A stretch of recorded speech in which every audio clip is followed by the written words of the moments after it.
All right, I think we have a majority of the people who are going to be joining us today. There's several people who registered but had a conflict today. So for anyone who was not able to join us today, we will have, this is being recorded, this webinar for HEAL is being recorded, and it will be available on our website once we have the recording done. So welcome to the Historic Economic Asset Lifeline webinar available through the Kansas Department of Commerce. We're going to start with introductions. We have a few of us in the room that are involved with this program, and somebody who's joining us also from the field today. So we're going to go around and introduce ourselves. My name is Kayla Savage. I'm the Community Development Division Director here at the Kansas Department of Commerce. My name is Katrina Ringler. I work at the Kansas Historical Society, and I'm going to be talking a little bit about one of the compliance things that may come up for your projects. And I'm Scott Sewell. I'm the Director of the Kansas Main Street Program in the Community Development Division here at Commerce. I'm Tricia Purdon. I'm the Director for the Office of Rural Prosperity, and I'm joining you today from downtown Humboldt, Kansas, in one of their restored upper story lofts. Awesome. All right. Well, just a couple of things to get us started with. Just remember to keep yourselves on mute during the webinar. We'll be going through a number of slides. Also, we do have over 80 people on the webinar today, so it does help if you also turn your camera off just to help us with the bandwidth. But we'll go through slides, and there will be time for questions at the end of the presentation, but you're also welcome to put your questions in the chat during the presentation. So at the bottom of your Zoom screen, you should see a little conversation bubble there where it says chat, where you can go ahead and drop your question if you think of it during the presentation in the chat. But as I mentioned before, this webinar will be recorded and then will be available on our website after the presentation, probably later on this afternoon or tomorrow. So with that, I'm going to go ahead and start our slides.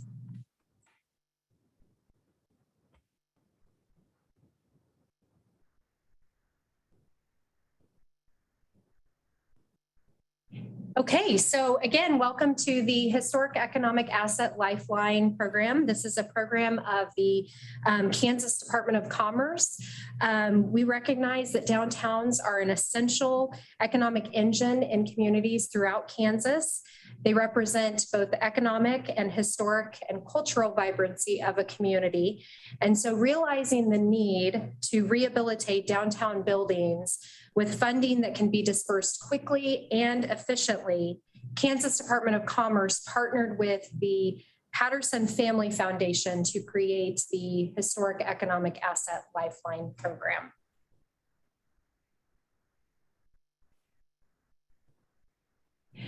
Here is our overview, what we're going to talk about today. So we'll start with the purpose, changes to HEAL. So this is not the first time that we have offered HEAL. The last time it was offered was in the late fall 2021 timeframe. We had, you might remember, we had an emergency round and then we had a regular HEAL round. We have made some changes to the program since then. And so we'll talk about those first, especially for those that were familiar with the program in the past. We'll talk about what is an eligible applicant or who is an eligible applicant, what is an eligible project, the project expenses, supporting materials that are required with your application, a little bit more information about what awarding and reporting will look like on the backside. Katrina again is here with us to talk about the state preservation law review, and we will also review sample application that will actually show you what the application questions are. And then, as I mentioned, we will have time for questions at the end. So again, use the chat function if you think of a question throughout the presentation. And you need to get it out before you forget the question. Please drop it in the chat. or you are welcome to write your questions down throughout the presentation and then save them for the end.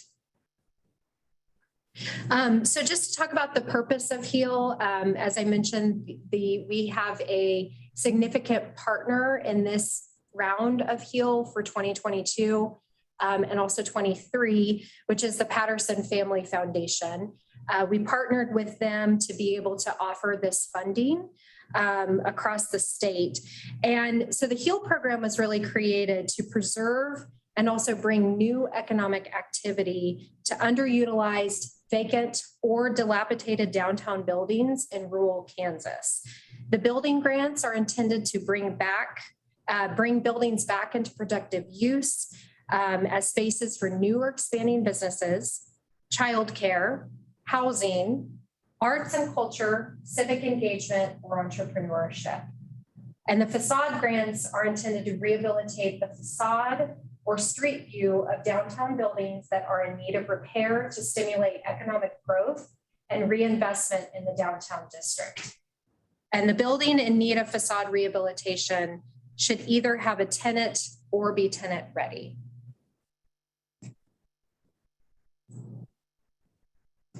So talking about the changes to HEAL, we'd first start with the numbers that we experienced during round one in 2021 and early 22.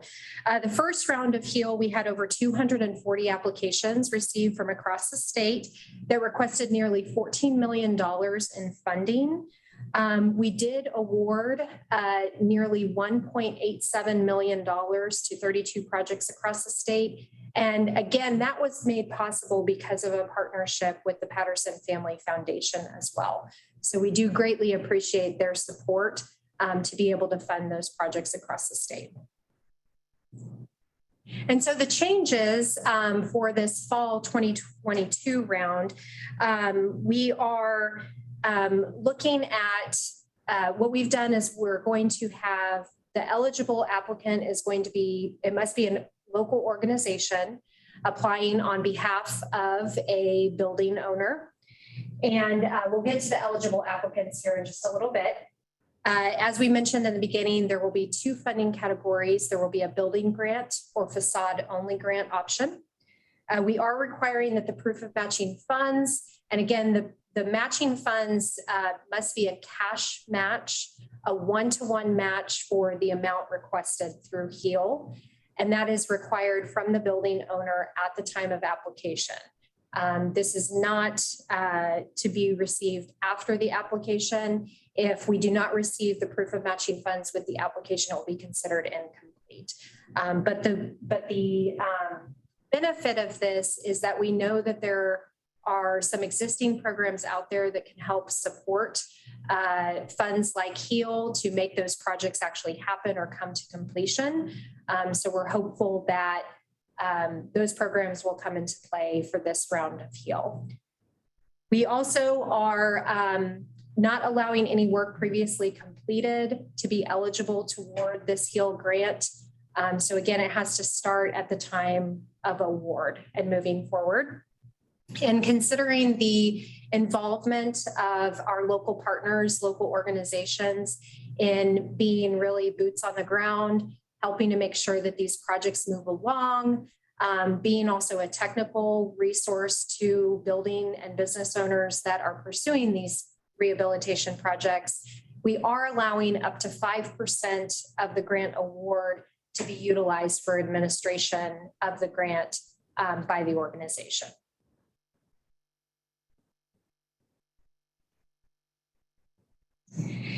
And so just a note here before we get into the eligible applicants, we are providing, again, the matching, this is a matching grant. HEAL is a matching grant to assist communities in revitalizing those underutilized, vacant, or dilapidated buildings through the competitive grant round. We anticipate offering a grant round this fall that is already open and will close October 21st at 11:59 p.m. We are also anticipating a spring round opening in February and closing in March with awards to be made soon after that. The anticipated funding amount for both of these grant rounds is $850,000 total. So again, that's $850,000 for the fall round and $850,000 in the spring round. And again, that is possible because of the partnership between Kansas Department of Commerce and the Patterson Family Foundation. So now we're moving on to eligible applicants. So the eligible applicants must be a nonprofit or local government organization that is applying on behalf of the building owner of the underutilized, vacant, or dilapidated building that is located downtown. We do have a list of eligible organizations here. This highlights designated Kansas Main Street programs, economic development corporations, cities, counties, 501c3s, 501c6s, and also local community foundations as well. So for the project eligibility, for this funding to be able to touch as many communities as possible and help with the revitalization of as many downtown buildings as possible, previously awarded HEAL projects are not eligible to apply for either the fall or the spring round of HEAL. Again, that's so that we can make the funding go to as many communities as possible. The cities with a population of less than 50,000, and again, as we've mentioned before, the properties must be located within the downtown district or the corridor, and they also must hold architectural significance for the district. The projects must show potential for reuse and revitalization as economic drivers in the community. As we mentioned, the uses, the specific uses, we talked about housing, childcare, new business or expanding business, entrepreneurship, arts and culture. Those were the areas where we're really looking at economic drivers and revitalization in the downtown district. The awarded project may include funding from any other federal or state resource, as long as there's no duplication of benefit. So these examples could include community development block grant, commercial rehab, USDA rural development, the State Historic Preservation Office programs, or also local programs or Network Kansas programs as well.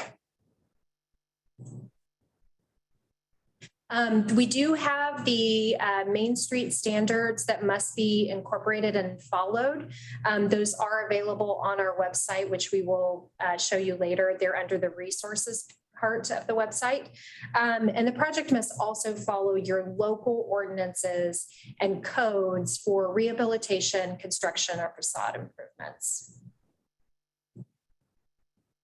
So some more information here on project eligibility. As I mentioned before, work previously completed is not eligible for this grant program. And so work must not begin before the award of the grant, except for removal of facade slipcovers such as metal, stucco, tiles, or stone veneer.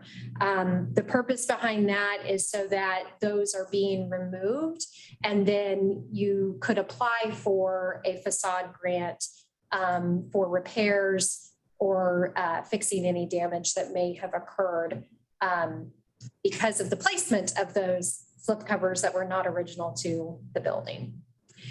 And so we also have a requirement that projects must begin construction no later than April 1st, 2023. So that's again for the fall 2022 round. Construction must begin by April 1st, 2023. This gives the project some time to be able to get contractors in line, gets us through, hopefully that by that point, gets us through the rough part of winter in Kansas, although we know it's been known to snow in May, but hopefully by then project construction can begin. And the project construction must be complete by September 1st, 2024, and a tenant must be in place by December 31st, 2024, or at least have a tenant lease. Please note that we are not counting site cleanup, removal of debris, or any kind of demolition as a qualification for construction.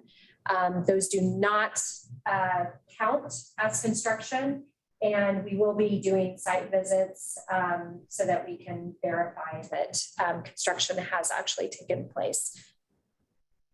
And we will not be awarding, as we did previously, we will not be awarding more than one HEAL grant to any city. So just keep that in mind as you are applying. Okay, so getting into the eligible expenses, we have a list here. These are also on our website. So for the building grant project expenses, those are listed here. These are in line with what the Preservation Office also views as construction or project expenses. So hopefully, if you've got any questions about that, please let us know. Please note, though, that this list is not exhaustive. So if you have a project expense that you're not sure if it falls under or would be eligible or not, please reach out to us. We do have a general email address, heal@ks.gov, where you can ask questions like that for eligible expenses. And again, the 5%, up to 5% of the grant award may be retained for project administration. So the building grant award amount is consistent with what we did for the last round, $20 per square foot of the building area, not to exceed $75,000. So how you would figure that for what you are requesting then is you're going to take the square footage of the building times $20 per square foot. If it exceeds $75,000, the maximum that you can ask for is $75,000. And just a reminder here that that HEAL is a one-to-one matching grant program. So if you are requesting $75,000 in grant, you must be able to show at least $75,000 in cash match toward the project. Ineligible building grant project expenses, we are not going to cover professional services this time around for architect or engineering fees, acquisition costs, or leasing contracts. Please note that this list is not exhaustive. So if you've got a question, please reach out and don't just assume that it would be eligible or ineligible. The main takeaway, if you're questioning it at all, is that HEAL grant funds are really to be utilized for the physical construction of the project. And for the facade, eligible facade grant project expenses, those are listed here. Again, they're also listed on our website. These are specific to facade type projects. Another reminder, removal of slipcovers should be performed before applying for a facade grant.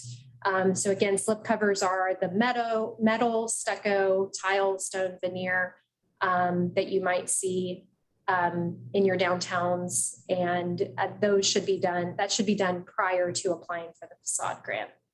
And same with the facade grants, up to 5% of the award can be retained by the applicant organization for administration expenses.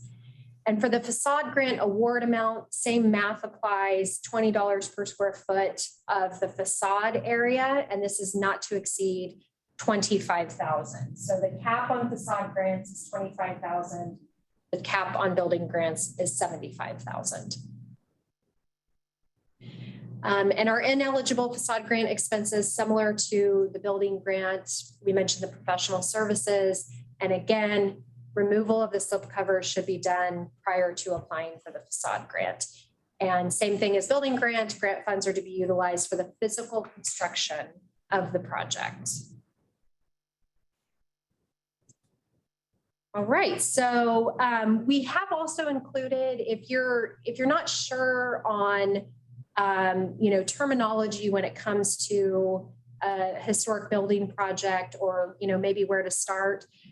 We do have a best practices section on our website, which points to some really great technical assistance from the Secretary of the Interior standards, which are the same standards that the Historic Preservation Office uses as well.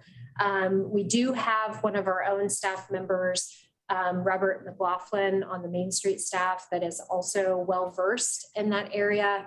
And our friends at the State Historic Preservation Office have been fantastic resources as well. So if you're concerned or you don't know where to start, I would highly suggest that you start with those resources first, and then reach out to us if you have other questions. But also your local organizations that have worked on downtown development and rehabilitation should also be a resource as well. So required supporting materials with the application. We are asking for preliminary architectural drawings and plans if you're applying for a building grant, and that is required to support the scope of work. And color renderings are being requested if you are making changes to, if work is being done to the facade. If you are doing something like, roofing work or something like that, written contractor quotes are good for that. They're not going to require architectural drawings. So it's not a one size fits all requirement for the drawings across the board. It really is dependent on your project. If you've got questions about that, please reach out to us as well. We do ask for a pro forma and business plan for the operation of the building once construction is complete. If you've got questions about that, we have provided examples on the website and would also be glad to help provide examples to you if those are not helpful. But again, lean on your local organization to be a resource in this area as well. We really have a very fantastic Kansas Small Business Development Center network across the state. I know that last year, Tricia helped a lot of applicants get in touch with those local SBDC reps. So if your organization or you as a building owner are not sure where to start on that, we would be happy to connect you with that SBDC team of resources. And then the other required supporting information with your application is we're asking for a letter of commitment that is signed both by the applying organization and the building owner that again confirms the commitment by both parties to the project.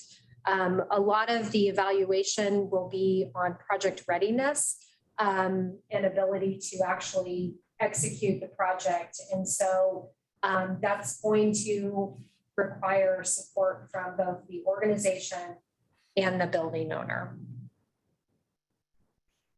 We also require proof of matching funds. Again, that's the one-to-one match. So that will need to be supplied with the application as well. I got ahead of myself. So here we talk about the proof of matching funds, and this is what is acceptable for proof of matching funds. It can be a bank letter on official letterhead, just verifying and stating that the matching funds for the grant will be available for the grant project. You can also have a statement of account for your financial match, either from your banking professional, financial firm, or professional accountant. And then if your matching funds are coming from in the form of a loan, either the loan officer or third-party financer can verify that as well. So if you have questions about that, please email us at heal@ks.gov. All right, and general information about Main Street design guidelines, as I mentioned earlier, they are on our website. We talk about, scope of work needs to follow these guidelines, but also you should be following your local code and construction requirements when it comes to building renovation. If there's questions specific to the design guidelines or anything related to design of your project or building project, you are welcome to email the team member that I mentioned on the Kansas Main Street team, Robert McLaughlin. His email is robert.j.mclaughlin@ks.gov. If you've got questions about that specifically, you can email him. Great. And with that, yes, I've got one more section and then we'll go to your slides, Katrina. All right, so award and reporting. So this is post grant round. And once we make decisions about awards, a lot of people ask questions up front about what will be expected of me once the award is made and what kind of reporting requirements are there. We will be funding projects a little bit differently than we did the last time. It'll be based on, milestones of project completion, essentially. So these are provided on our website as well, but you'll see that we do 50% of the grant when proof of construction has begun and is verified through a site visit. Again, the deadline for this is April 1st, 2023. And just another note that site cleanup, removal of debris, and demolition do not qualify as construction. And then we will award or disperse 25% of the grant award when 50% of the construction completion has been verified through a site visit. Deadline for this is December 1st of 2023. And then the final 25% of the grant will be dispersed when 75% of the construction completion has been certified or verified through a site visit. And the deadline for that is May 1st, 2024. Again, we have set these deadlines and milestones up to encourage the best possible case scenario for completion of your project. These are not meant to be detrimental to the project. And in fact, they really should lead you to be successful so that you can meet that December 31st, 2024 deadline of having the building construction finished and having a tenant in the building. And with that, I'm going to let Katrina take over for the state historic preservation. Thank you. Thank you very much. So as I mentioned, my name is Katrina Ringler. I work with the State Historic Preservation Office at the Kansas Historical Society. And I just wanted to go over a couple of things. We want to make sure you guys are aware that if you are funded for this program, you may be required to comply with what we call the State Historic Preservation Law. So I'm going to go over what needs to be reviewed, how to submit a review, and what to expect from my office if you are required to get a review. So the first thing to look at is to determine if your project is going to need a review. The properties receiving funding that are on a listed National Register or State Register historic property are going to trigger review. And so the first thing that we recommend doing is to look at our Kansas Historic Resources Inventory, the KHRI online database. It's probably the easiest place to go to look for your property and then look up to see if it's actually listed in the register. So this is just a screenshot of what the search page on the KHRI looks like. You can use the search tab at the top to search for your property address. I recommend using the county or city and then the street address only to start off with, because this database is populated by staff and consultants, but also members of the public. So typos or discrepancies with the address could throw off your search. This is just an example of what a property record will look like when you pull it up. If you find your property in the results of the search, you can open the record to something that looks like this. There's usually a picture of the property and some descriptive information, as well as maybe a little Google map. And what you're actually looking for at the bottom of the record is something that looks like this. There may be some additional attachments or photos, but you want to look for the section that says register status. I've highlighted in yellow here where it says the register status is either yes or contributing. Yes means the building is listed individually in the state or the national register, contributing or non-contributing, and then listing of a historic district means the property is listed in the register under a larger historic district, maybe a neighborhood or in this case with the HEAL grants, probably a downtown historic district.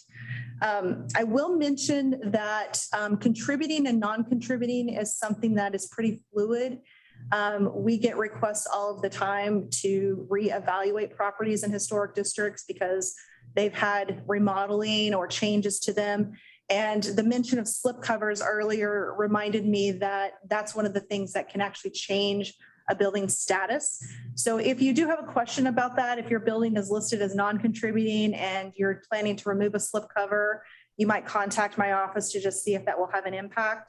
And vice versa, if it says contributing and you have a slipcover on it already, you might want to check with us to see if that would make it non-contributing. We've had a couple of slipcovers now that are considered to be historic. So it probably doesn't have an impact on the HEAL grant necessarily because they're both considered to be listed properties, but it may impact the review of your project that we'll get to here in a minute.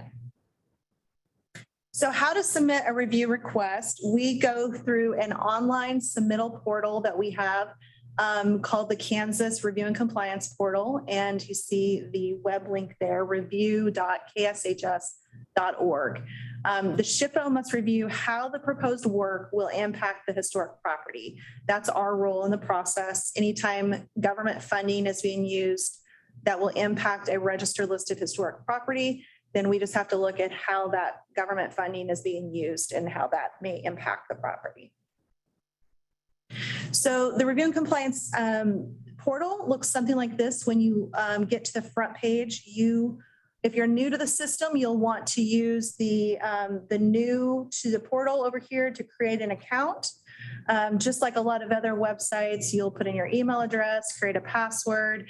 You should get a confirmation email. If you don't, let us know because there may have been something that went awry or it may have gone to your spam.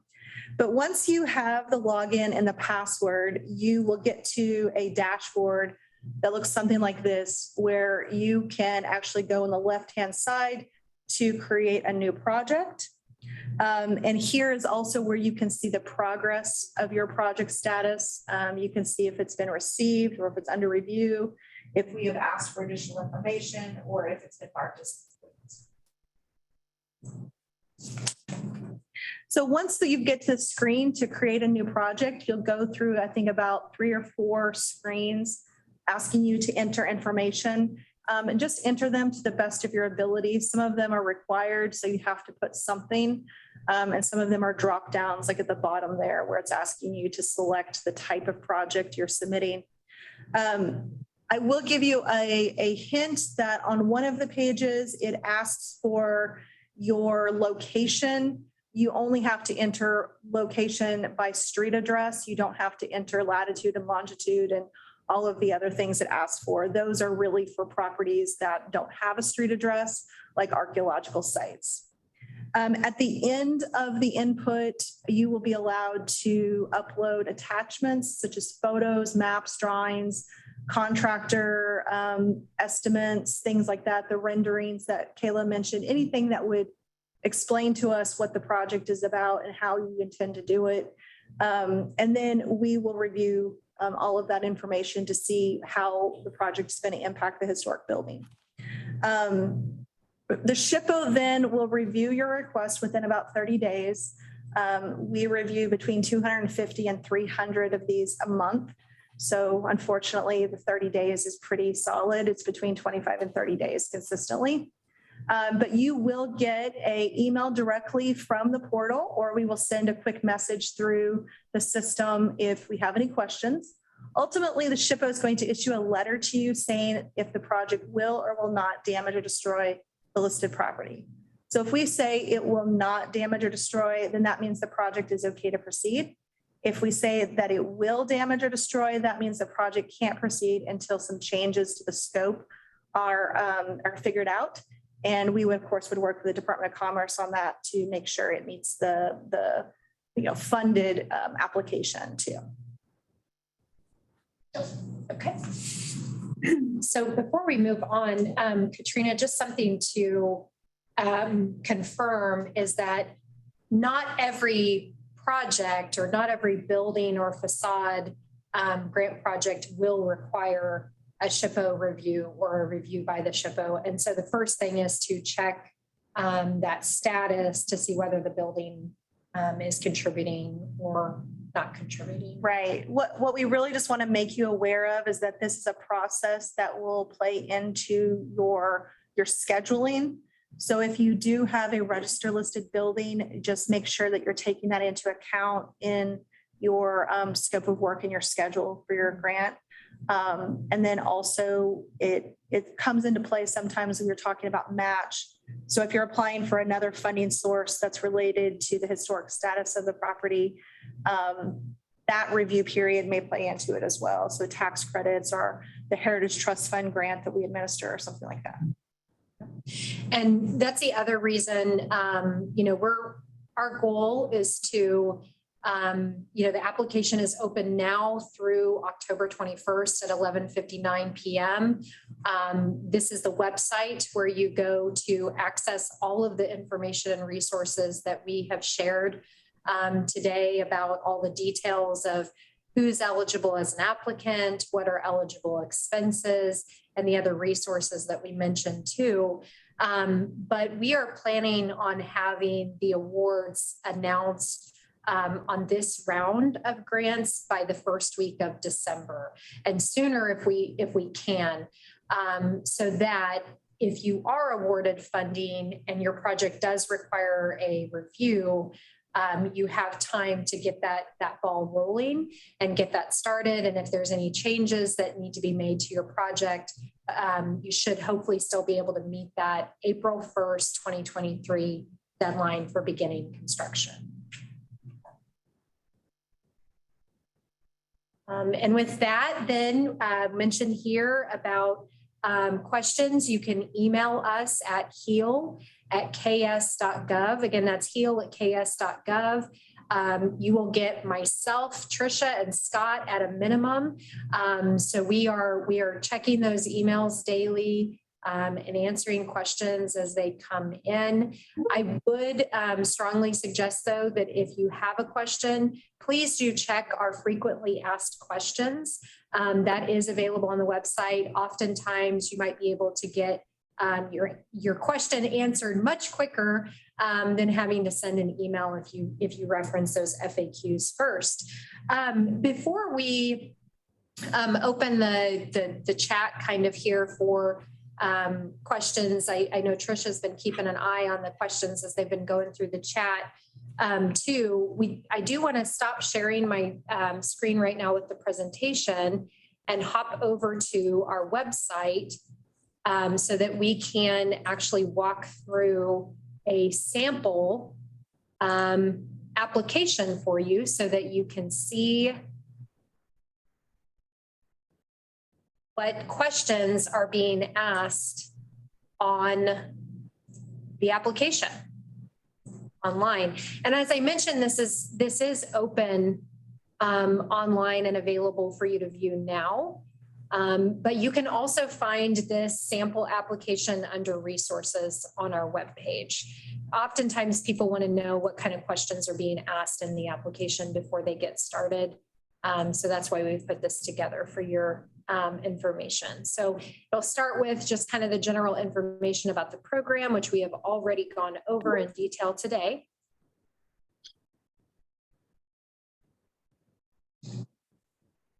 So first the first page you'll start on is going to be filling out your eligibility. So if you're not sure if you're eligible or not, we do have a few questions for you to answer before you move on. So you do have to be an eligible applicant. You'll need to let us know who you are. And we will ask the question of whether or not the city is in a population of 50,000 or less. And then the last question is whether the project or the city has been previously awarded a HEAL grant, either emergency or regular. And it's a yes or no, and we've added the list of the 32 cities that were previously awarded to make it very easy for you to be able to find. If your city appears in that list, then you're going to have to answer no to this, and then unfortunately you will not be eligible to apply for this round of the HEAL grant. We have had this question come up multiple times. I'm going to answer it now before we move on. If you had a city within your county that was awarded a HEAL grant, other cities within the county are still eligible to apply for HEAL. So for example, in Lincoln County, there was a HEAL project awarded in the city of Lincoln. But Sylvan Grove is in the county of Lincoln, and Sylvan Grove could then apply for a HEAL project because they are a different city that was not awarded HEAL in the first round. But Lincoln as a city would not be eligible to apply for HEAL.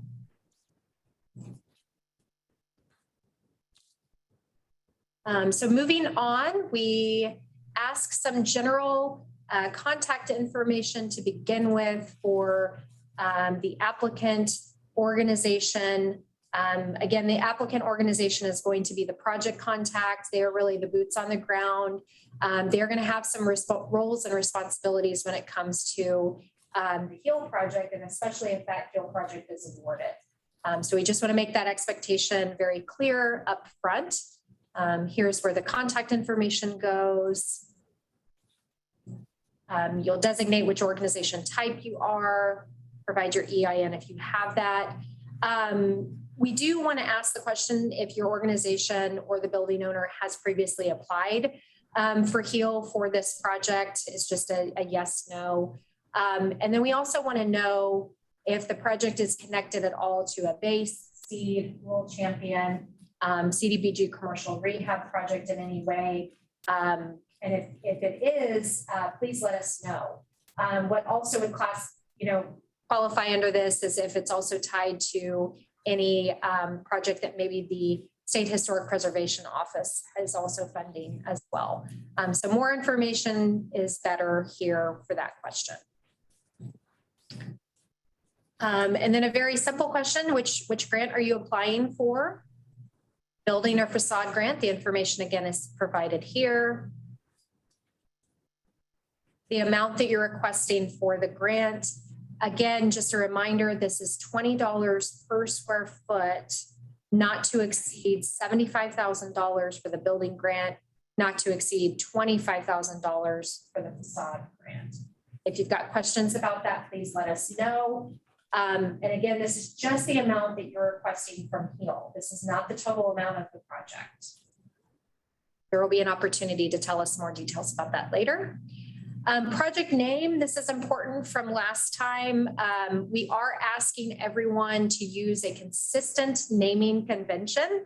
It makes our lives easier on the back end as we are reviewing these projects. So we're asking everyone to have it be named by the city and then the address. So the example we've provided is Hayes, 123 Main Street. We know that's not a real address. So if anyone from Hayes is joining us, yes, we know the names of your streets, but city, then your population, just pick whatever range the population is there, which county. And then this is where you'll enter information about the building in the next section. So again, the building area, square footage of the facade. Who is the building owner? We have enabled collaboration on the back end of our submittable application. So what that means is the applying organization can then actually provide access to the application to the building owner so that the building owner can then fill out their own information in this part of the application. If you've got questions about that or you're not sure how that works, send us an email and we'll be happy to help. We do want to know how many years you've owned the building as the building owner. So if you own the building less than 5 years or more than 5 years.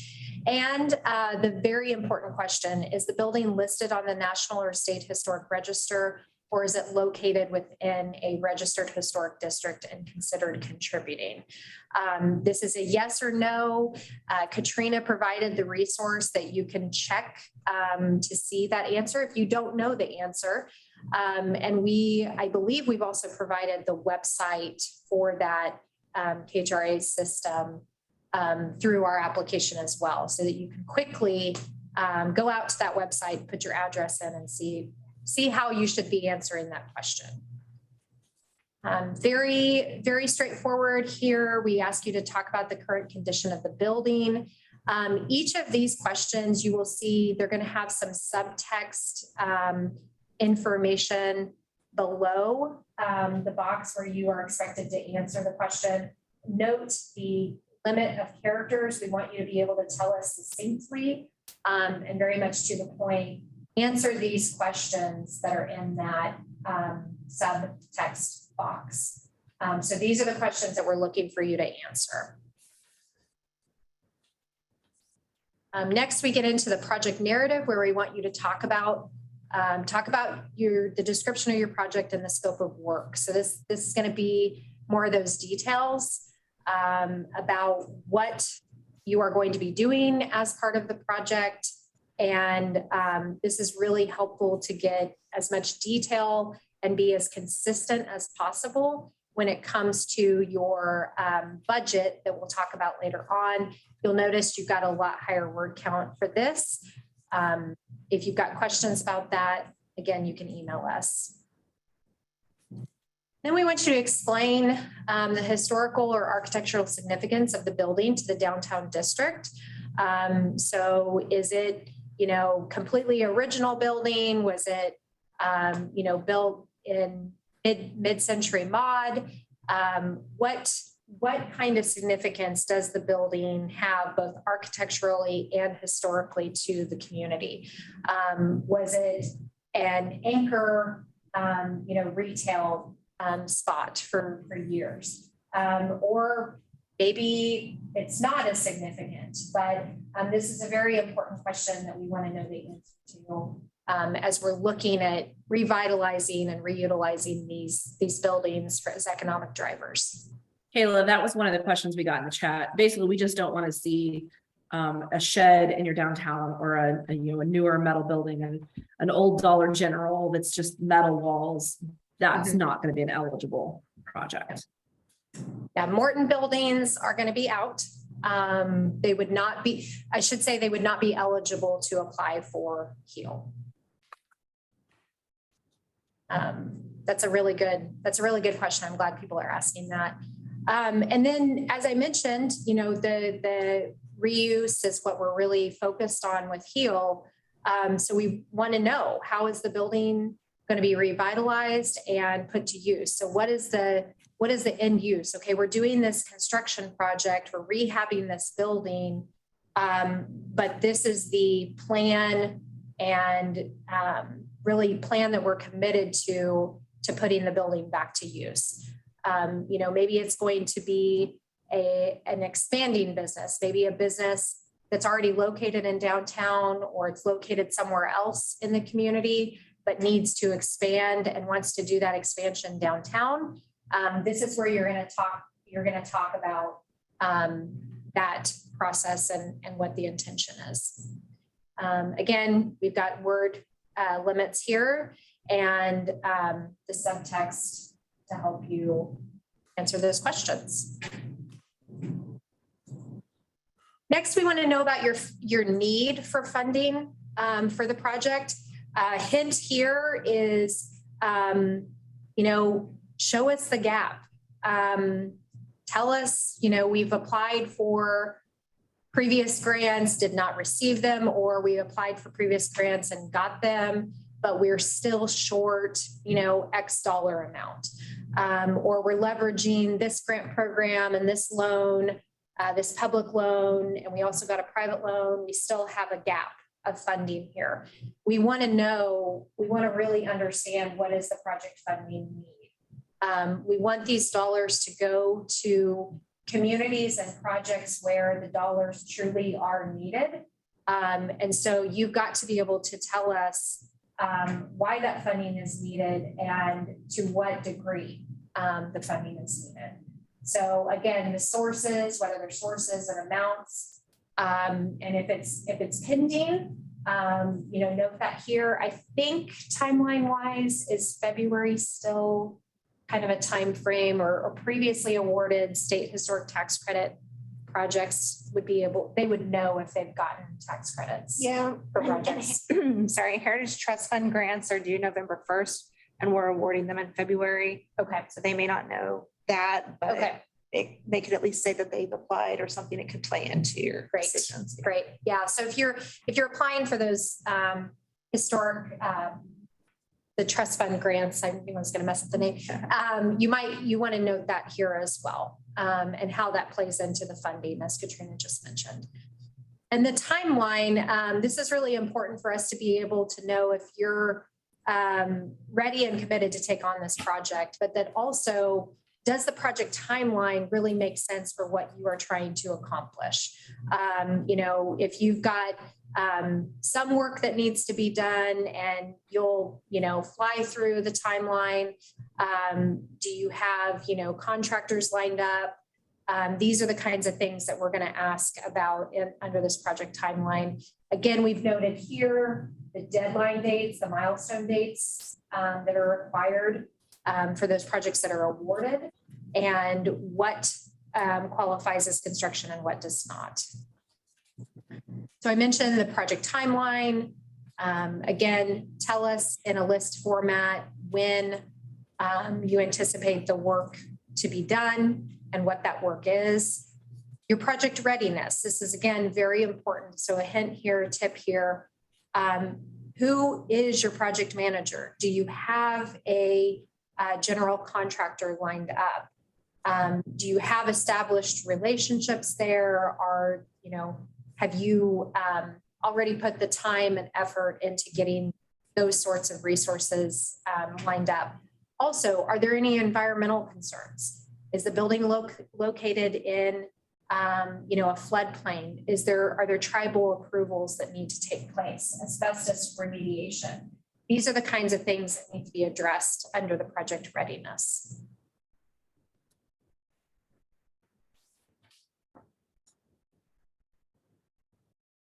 Here. Okay, and then we did change our application to include a relatively simple and straightforward project budget table. And so again, what we want to know here in this source column is, where is that funding coming from? Is it, historic tax credits? Is it a Network Kansas loan? Is it a private loan? Is it cash on hand? What have you? Any details you can provide about the source.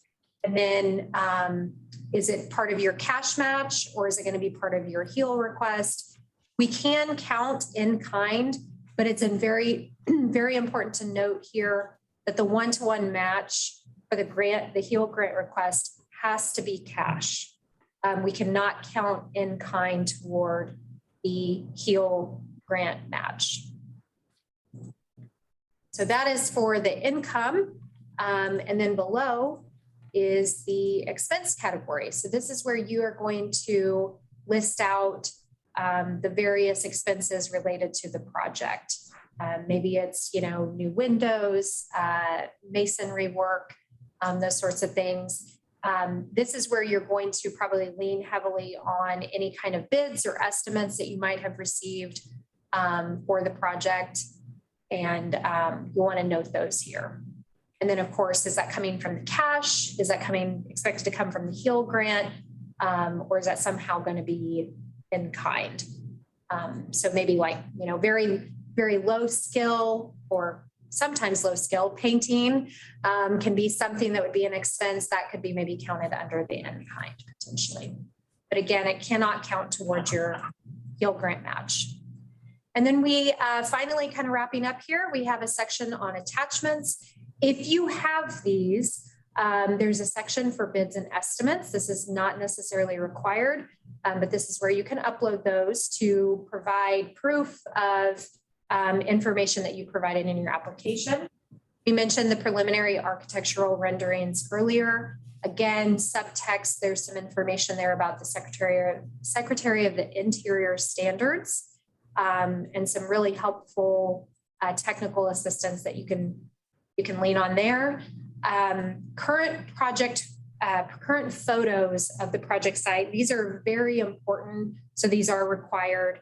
Again, projects of where the work will happen with the building and then where work will happen with the facade. The business plan and intended reuse is also required as an upload, proof of matching funds. And then we've also added a place where you can upload the letter of commitment from the organization and the building owner. Final step is just that you agree to our statement of assurances and submit the form. And so with that, we will entertain some questions. Trisha, are there any out of the chat that would be beneficial maybe for the group, for us to address for the group? Yeah, so I think there's one here that I thought it would be good to have the group chime in on. Can a HEAL grant be used for more than one building in the same city then? So the same application, can the funds be used for more than one building?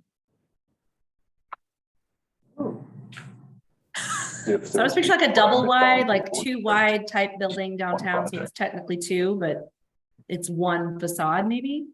Okay.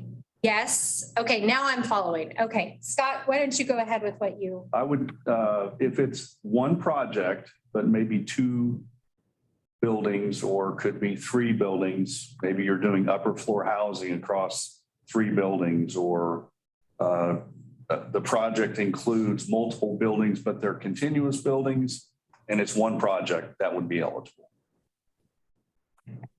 That's a great question. But you couldn't have a building on one block of Main and another one 2 blocks down that are owned by the same property owner. That would not count. Yeah, those are 2 completely separate projects. Great question. Okay, what else you got for us?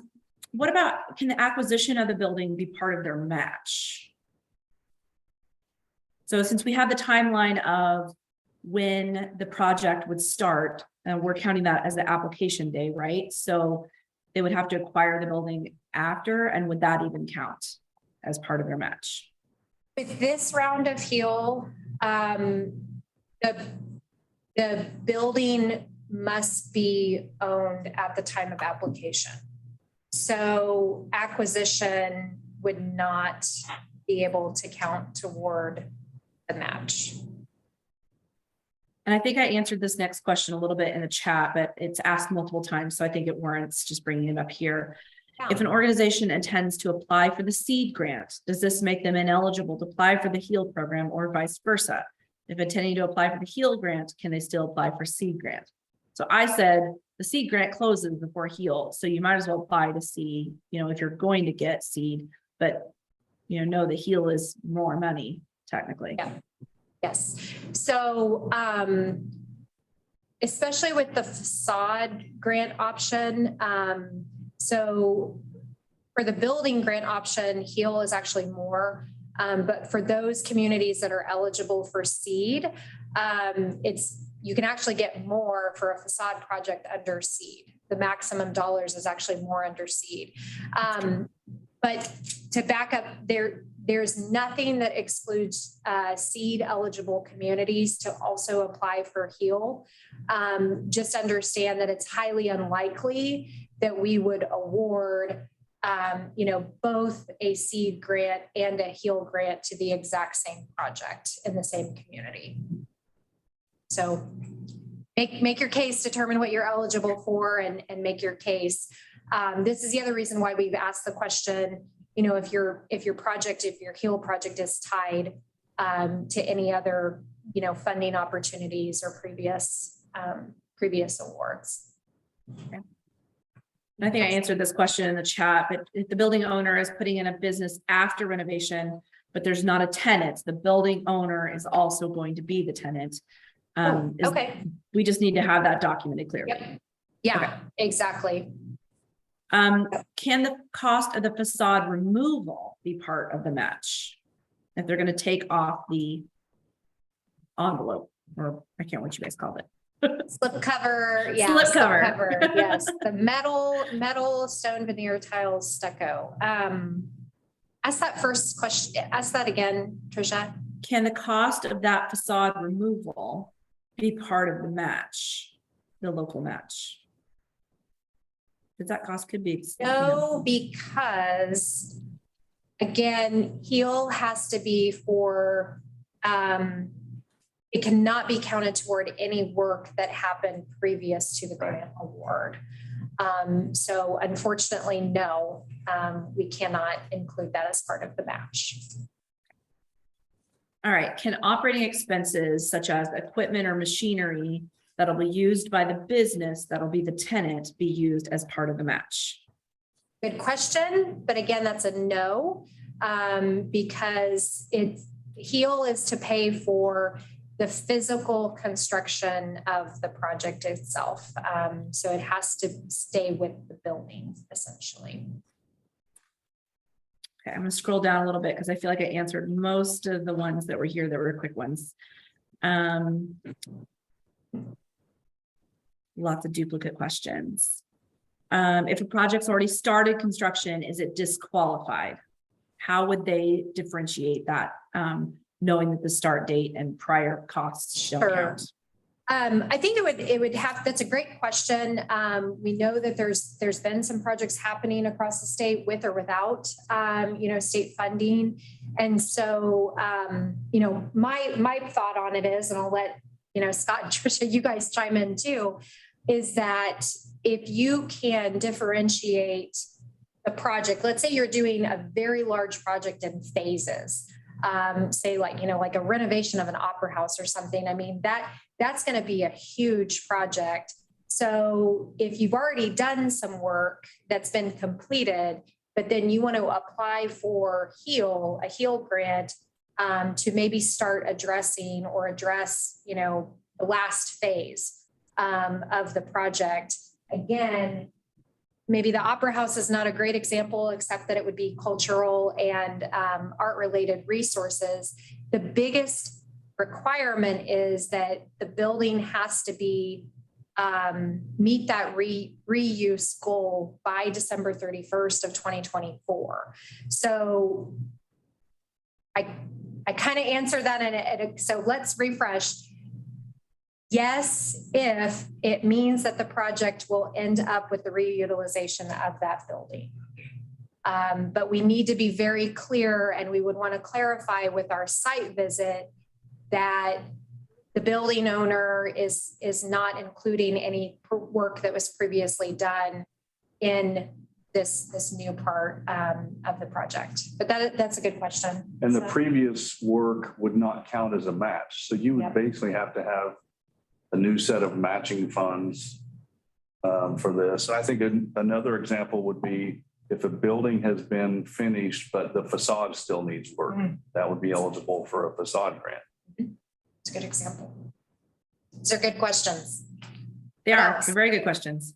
All right, so talk about the selection criteria for the grant. For instance, if there's multiple applications from a single community, how are we going to be looking at those?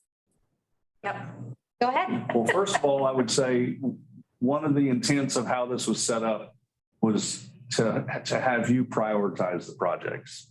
I think we would all agree that's the key point, is for the community to really think about what's most important and what's the priority project in your community. But beyond that, if we get 3 or 4 applicants from one community, we're going to look at what's going to create the most bang for the buck, and not just revitalize a building that needed help, but put a viable business in that building. For families, yep. And just a tip here, all of the questions that we ask you to answer, in the project narrative, the budget, those document or those that information in the application, those are all being reviewed and rated by our committee. So there's no secret sauce or secret formula to that. Okay, so do we anticipate the spring round also not letting communities reapply for a new project if they've already received a HEAL grant for the spring round? Yes. So in case that wasn't clear earlier, that is correct. So if your city was awarded a HEAL project in a previous round in 2021, then you would not be eligible to apply for either the fall or the spring 2023 round. Again, the intent behind that is to get these dollars out to as many communities across the state as possible. So that's not, it's not meant to be, hurtful to anyone. It's just we're trying to get the money out to as many communities as possible. And we certainly hear from communities. We know there are plenty of projects, in multiple projects in specific communities. We get that. But yeah, like Kayla said, we want to get the money to as many projects as possible. And I think it goes back to the point of really understanding what are your priorities in your community and what's the focus and where can you have the biggest impact? Yep. Katrina, this question is probably more for you than anyone. Is our Heritage Commission, which is a CLG, able to review the project in-house instead of the state preservation law review at the SHPO level?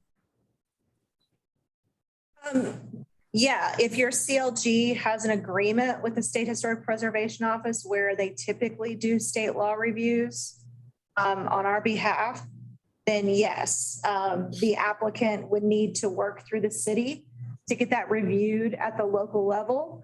And there should be some sort of document, like a letter that says I'm just going to throw one out, the Hutchinson Historic Preservation Commission has reviewed this under the state preservation law and has, cleared it. That way that letter can be presented to Kayla and her team to say, yep, they've gone through that process and we can check that on our list.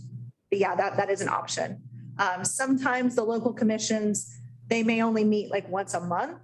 And so if there is a timing issue to get on their agenda, you can always work that out and send it to the SHPO. Like we can have a communication about that with the city and say, hey, the SHPO can review at this time. We don't want to step on anyone's toes, but for timing, we could do it maybe faster. So yeah. And I answered this, but I think it warrants reiterating of this. Can a city apply to get a facade and a building grant or only one or the other? And I said, it's one or the other. You can't get both. You can apply for both, but you will not be awarded. Yeah. You will not be awarded both. Okay. What about two buildings in two different cities with the same business? So the same application, two buildings, two different cities, but one business. Two applications. I think that's two applications. That would have to be two applications. That's kind of what I was thinking too. Yep. Okay. Does the form have to be filled out all at one time, or can we start the app and then save it and come back to it? You can start and save. And so this is a good place to provide another tip. We do recommend that you build out your application and say something like a Word doc, so that you have the option to, do your spell check, your word count, all that kind of stuff. And if you have it, in a separate place than your online application. We have had very good success with our online application, but I knock on wood because it is subject to your internet connection and computer. So that's why we also recommend saving it in another location. But yes, you can start your application, save it, and then resume it at another time. If I remember correctly, Submittable gives you I think you have a login, You have a login and you access your applications through that login. So very similar to other online applications. And I think would it's recommend important- turning it in early, because if you are in your application and the deadline has passed, you will not be able to hit submit. So just because you're in there doesn't mean you can submit. So don't wait till the last minute. And be sure when you create your submittable account, if you haven't done that for previous grants or other projects, make sure you keep that login information so you can get back to that even after grants are awarded. Sure. Yep. That's how we will communicate that you've been awarded. That's a good point too. Yep. Tips and tricks here. We've already kind of answered this question, so I'm thinking this probably came in before we answered it. If the project's already started, is it disqualified? No, but any point going forward, that will have to be a separate project for this application. Yes. If the seed application and HEAL application combined are less than the max of 75,000, does that improve the odds of the community receiving both grants?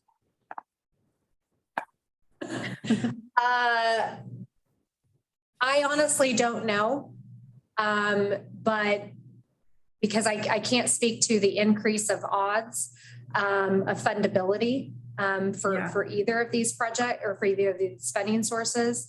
But what I would recommend and what I'll go back to is that it's highly unlikely that we are going to fund both a seed and a HEAL grant in the same community for the same project.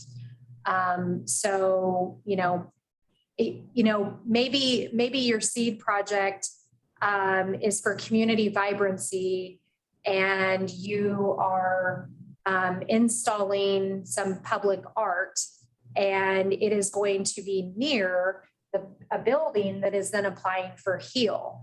That's a way that your seed project could be affiliated with your HEAL project as well, but not necessarily directly tied together. But again, it's highly unlikely that we are going to award, a seed grant in the same community as a HEAL grant. Okay. For the same project. For the same project. With that too. Yeah. Can a nonprofit apply for the HEAL grant for the building, but the city be the matching funds? So I would think, yes, like anyone can provide matching funds to go towards the project. We would just need a letter of commitment and proof. Yes. So the proof of matching funds, and then of course that needs to be listed on the budget template as the source, and then any notes about that. But yeah, I don't see why not. Okay. Can the Question. facade also include better parking and street lights to help enhance the community, or is it strictly on the building? On the building. I mean, it's a facade grant. It's And parking isn't part of a building facade. no. Yeah. It's not. Okay, they missed it, but what is the match percentage for the business or for the business owners? Yep. So it's a 1-to-1 match. So if you are asking for $25,000, the cash match must be $25,000. Minimum. Yeah, minimum, exactly. Yeah. That's all the questions currently in the chat right now. Okay. All right. I think it's important to note with the minimum or with the match that is a minimum. And that, an unused school building. Trisha, you're not muted. Sorry, Carrie. There we go. Carrie just brought me some questions too. Sorry about that. Okay. Go ahead. I was just saying that I think that remember that it's a minimum match. So if you're applying for $75,000 in HEAL funds, another 75, a lot of times isn't get a complete mini project. So the more you have in match beyond the 1-to-1 is going to help. Okay, we got some questions that came in via email. Can the use of a community center, or if an old school building is on the corridor that goes into the downtown, can that be an eligible use of HEAL to be a gathering space or childcare center? I think if it meets, so it's in a community under 50,000, the building is in the downtown district or the corridor, and it meets one of those economic driver reuses, then yes, that would be eligible. Okay, and then another question is, does it require that the tenant is a for-profit? That would be, no, it could be a for-profit or nonprofit. That is the ultimate tenant of the space. Right. But again, the tenant has to meet one of those areas that we've already mentioned: the new or expanding business, supporting entrepreneurship, arts, culture, housing, childcare. Yep. And then another question, and I think it's related to this previous question. So if they use the old school building to turn it into a community daycare, that community daycare could be a for-profit or nonprofit, as long as it meets all the other criteria we just said. Correct. Okay. Yes, that is correct. All right, that was sorry, I didn't mean to interrupt. I thought I was on mute. That's all the email questions now. Oh, and we got more questions here. Can CDBG funds be used as matching? Yes, that is true, as long as the dollars that are included in the CDBG project are not duplicating the same dollar that is being applied for under HEAL, but it can be used as match funds.